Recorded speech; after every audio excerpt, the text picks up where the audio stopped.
நல்லா ஷத்து வந்துடுச்சுன்னா நல்லா அழுத்தி ஓதணும். அதற்குண்டான பயிற்சி படம் தான் இது. நல்லா கவனிச்சு படிங்க. அடுத்து பாருங்க, ஸ்கிரீன்ல பாருங்க.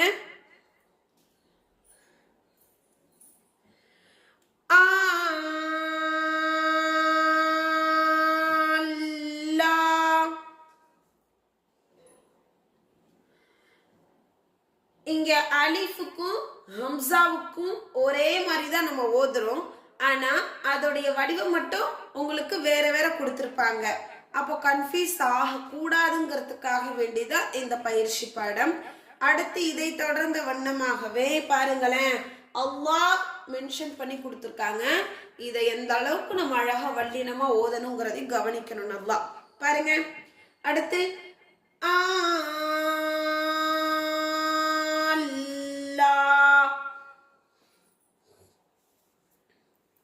பாருங்க,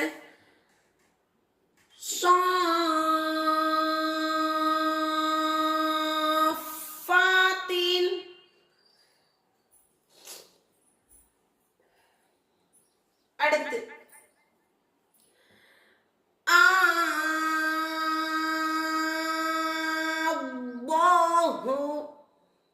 இங்க பாருங்க, இதுக்கு சட்டம் எப்படி சொல்லணுங்கிறதையும் ஒன்ஸ் பார்த்துருங்க.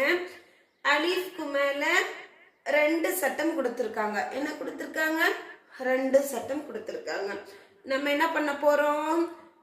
5 + 1 6 அலிஃப் அளவுக்கு நல்லா நீட்டி ஓதுறோம். சரியா?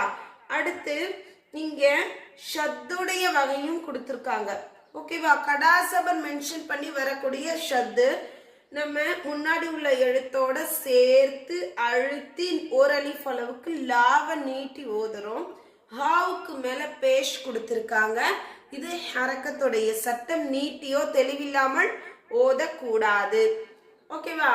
இப்ப நம்ம அந்த அல்லாஹ்வுடைய வார்த்தை நம்ம என்ன செய்யறோம்? வல்லினமாக உச்சரிக்கிறோம். ஓகேவா?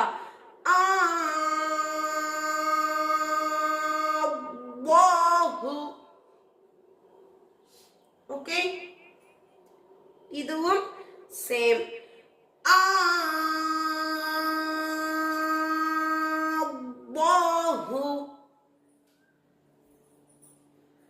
நெக்ஸ்ட் வேர்ஸ் பாருங்க.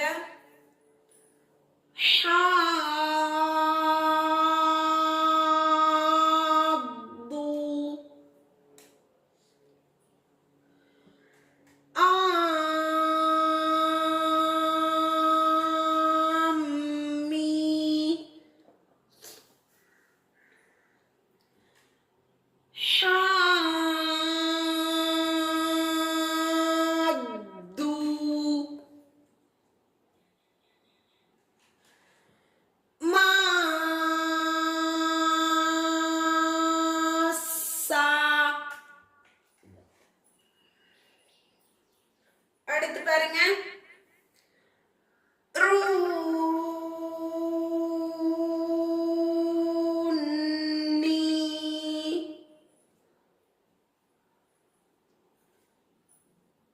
அடுத்த வேர்ஸ் பாருங்க,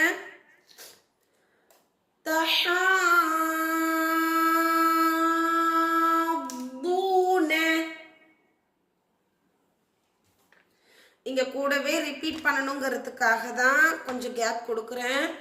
நீங்க படிக்க தான் தெரியுதுன்னு சொல்லி ஈஸியா முடிச்சுட்டு கிதாப்ல பார்த்து படிச்சுட்டு போயிடக்கூடாது.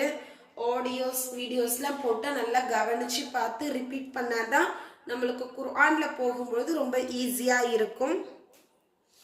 அடுத்து பாருங்க,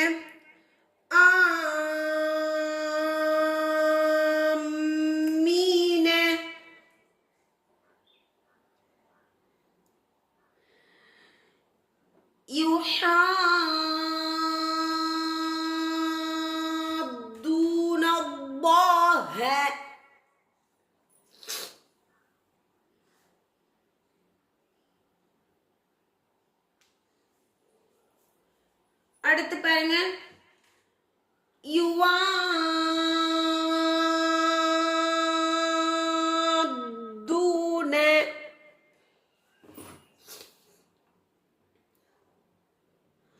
அடுத்து பாருங்க,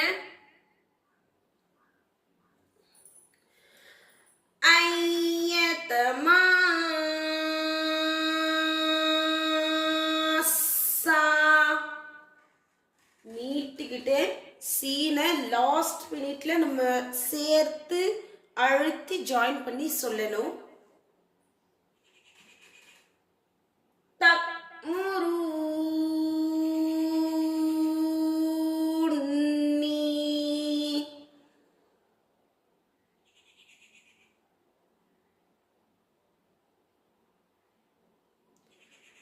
அடுத்து பாருங்க,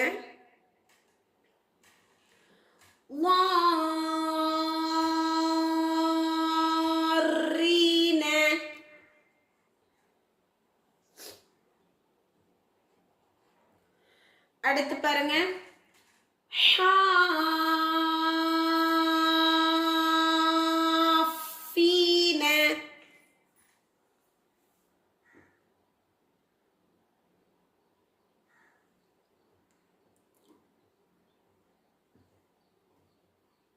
நல்லா கரெக்டா நீட்டி உச்சரிக்கிற பாடம் தான் இது.